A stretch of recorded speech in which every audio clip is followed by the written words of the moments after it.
से वो fire work करके इसको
ये हैंडमेड है और ये तकरीबन 60-60 साल पुराने, 50-50 साल पुराने, 100-100 साल पुराने होते हैं। जितना पुराना होता है क्लीन उतनी ही ज़्यादा इसकी वैल्यू होती है।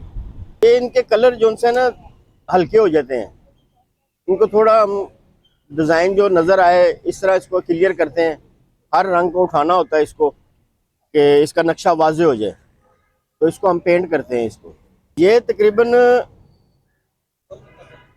50 साल तक भी चल सकता है ये। हाँ जी, दोबारा ये पक्के रंग होते हैं ये।